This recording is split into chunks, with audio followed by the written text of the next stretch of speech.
BNP যে ধরনের শোডাউনগুলো দিয়ে যাচ্ছে, ছবির মোহরা দিয়ে যাচ্ছে, আমরা খালেদা জিয়ার প্রতি শ্রদ্ধা রাখি, কিন্তু খালেদা জিয়া শুধু বিএনপির নয়, বাংলাদেশের সকল মানুষের।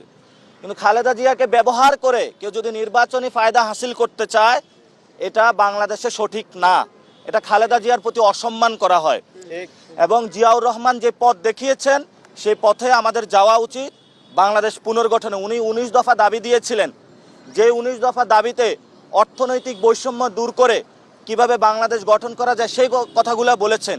কিন্তু আমরা আজকে যেটা দেখছি, দুঃখজনকভাবে খালেদা জিয়াকে ব্যবহার করে নির্বাচনী ফায়দা নেওয়ার চেষ্টা চলছে। আমরা এটার তীব্র নিন্দা জানাই এবং প্রতিবাদ জানাই। বাংলাদেশ বিবেকবান যারা রয়েছে তাদের কাছে প্রশ্নগুলো আমরা রেখে যাচ্ছি। তারেক রহমান যখন আসলেন, আমাদের অতি উৎসাহী কিছু বাহিনীর সদস্যরা তাকে প্রটোকল দেওয়ার চেষ্টা করলেন। শুধু তাই